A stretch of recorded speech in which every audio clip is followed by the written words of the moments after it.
It is Sunday, January 12th, 2025, and on this week's edition of Sunday Sofa Time, we're talking about traveling to Mexico and getting Montezuma's revenge.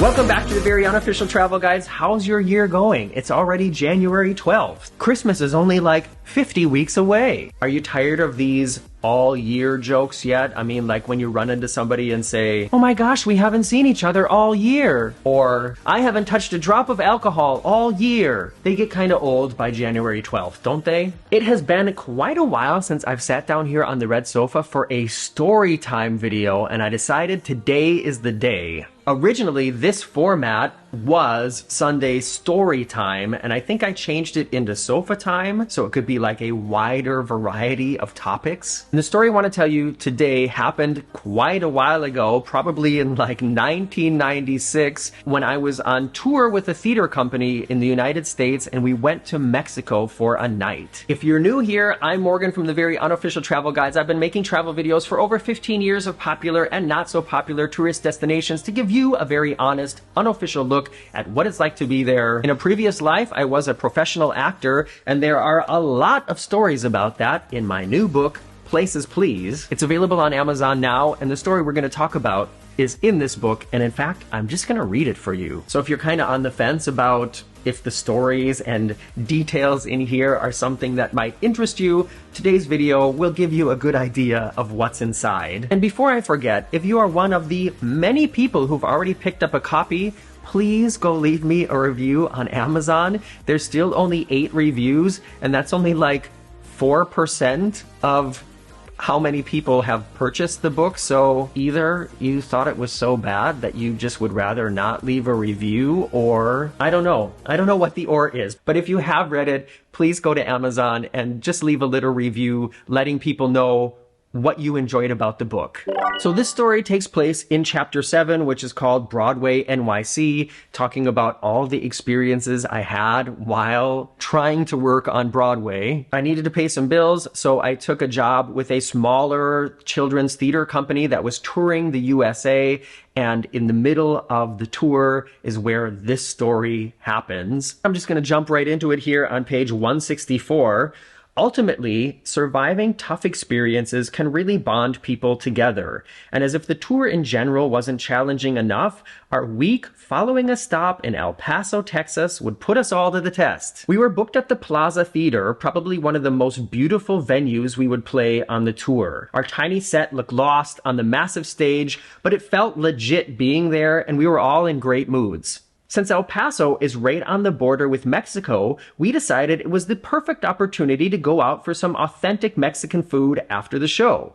We joked that our tour was going to be an international tour once we crossed the border. Piling into one of our big green vans, we drove to the checkpoint, cleared customs, and parked on the other side to take taxis into the city center. Greg had found a well-reviewed restaurant, so that was our target. But, of course, the taxi drivers had other plans. They seemed to take us on an extra long tour of town, and instead of the restaurant we asked for, they took us to a different place, assuring us with thick accents, "These one better." It felt sketchy. Tiffany volunteered to check it out, and after a quick peek inside, she gave us a thumbs up. As we entered, I half expected us to stand out as gringos and get treated differently, but honestly, why? We were just 20 minutes from the US border, so surely we were not the first Americans to eat there. The hostess greeted us in Spanish, but quickly switched to English when she realized that we couldn't keep up. She seated us in a cozy booth, complete with a colorful fabric fan and oversized sombreros hanging on the wall.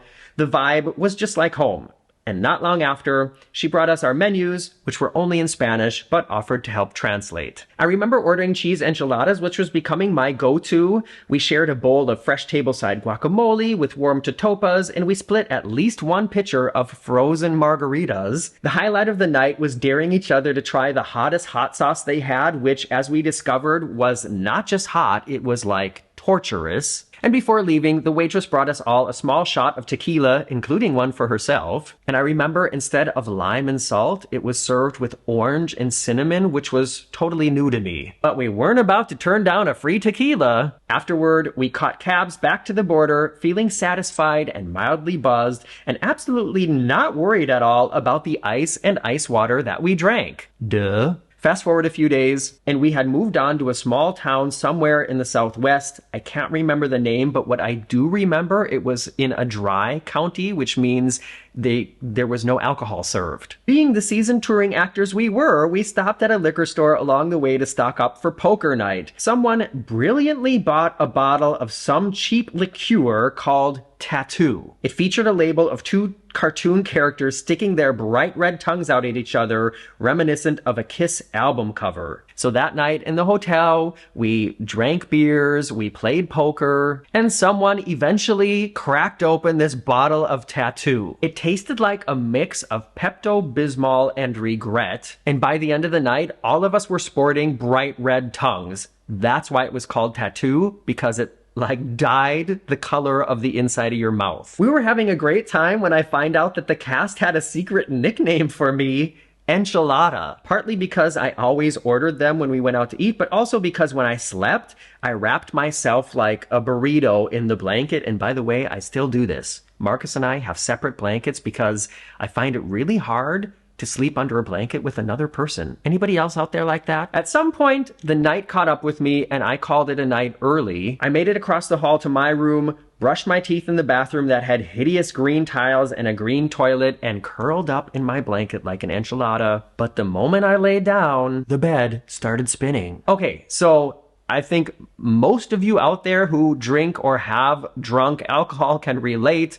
I laid down and the whole room started spinning. I sat up, hoping to shake it off, but as soon as I tried to lay back down, it was tilt-a-whirl city. I thought maybe fresh air would help, so I opened the door, but it was only a matter of time before I rushed to the bathroom. And when it happened hard. I was suddenly puking into this hideous green toilet, and to make things worse, the sight of pink vomit in that green bowl triggered another round of horror. This time, it wasn't just coming out of the top end. Oh yes, it was the dreaded, 2-for-1 experience. By the time I was done, I was a wreck, both mentally and physically. Just for context here, I think I was like 22 years old here, and I had never experienced this kind of sickness from drinking too much before. This was something totally new to me. I threw away my underwear, I got in the shower and tried to wash the misery away, but even the water didn't feel good. When I finally emerged from the bathroom, Mark and Tiffany had come into the room. "I'm sick," I groaned, utterly defeated. "Oh no, honey, are you okay?" Tiffany asked, genuinely concerned. "I puked,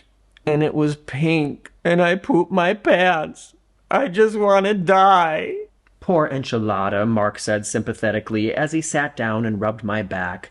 "You'll survive." At that point, it seemed like I had just overdone it on the alcohol. But by the next day, it was clear that it wasn't just a hangover. We were all hit with what we feared was Montezuma's revenge, because even the guys who hadn't touched the tattoo were sick. If you're enjoying this so far, please don't forget to give the video a thumbs up and consider subscribing if you haven't done it already. Of course, consider picking up a copy of the book. It is here for your enjoyment, all 204 pages, and it really helps me out and keeps the very unofficial travel guides going. So here's the thing. When someone in a musical cast gets sick, there's always ways to cover for it, or there's usually ways to cover for it. If they're injured, you can modify their choreography. If they lose their voices and they're in the ensemble, they can lip sync the chorus numbers and save their voice for any solo parts they might have. And if it's really bad, understudies can take over. But on this tour, there were no understudies. And our set was so modular that each of us had to be in every scene to move the set pieces around, or it just wouldn't work. There really wasn't a way that we could do the show without everyone on stage, so we had no choice but to just suffer through it. That week was brutal.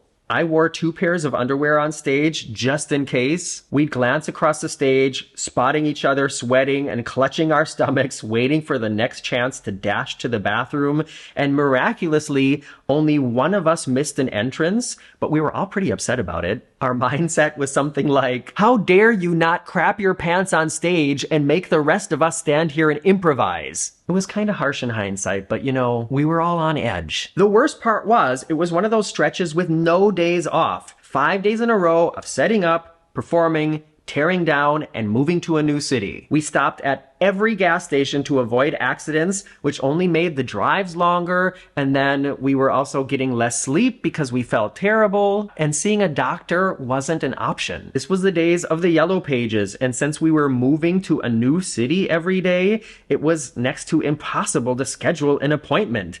No one was taking 7 walk-ins without insurance in some tiny town along the highway. So just like the old saying and the Queen song, we all agreed, the show must go on. And that it did, despite the horrible circumstances. About 8 days later, we were at a small theater with a backstage setup that had 2 levels of dressing rooms open to the wings. It looked just like the Muppet Show backstage. Too bad there weren't 2 grumpy old men in the box seats because we really could have used some humor at that point. But it was there that relief finally arrived. We were in the middle of load-in when we heard Mark shout from the second floor bathroom, "Woohoo!" followed by a flush. He emerged moments later, triumphantly announcing, "I just had a solid poop!" We laughed, all of us suddenly feeling a strange sense of relief. I never thought I'd be so happy to hear about someone's bowel movement, but after that week, it was a milestone. Within the next 24 hours, we were all back to normal and had survived this shitty week, pun intended. So that's just one story of the things that happened on this tour, and that's just one section of this book. And I really enjoyed reading that to you right now and sort of reliving the memories. If any of you are not familiar with Montezuma's Revenge, I talk more about what it is later, and I give you a couple tips on what to do if it happens to you. Basically, what you can expect if you don't treat it is like a week of horrible, nasty cramps and diarrhea.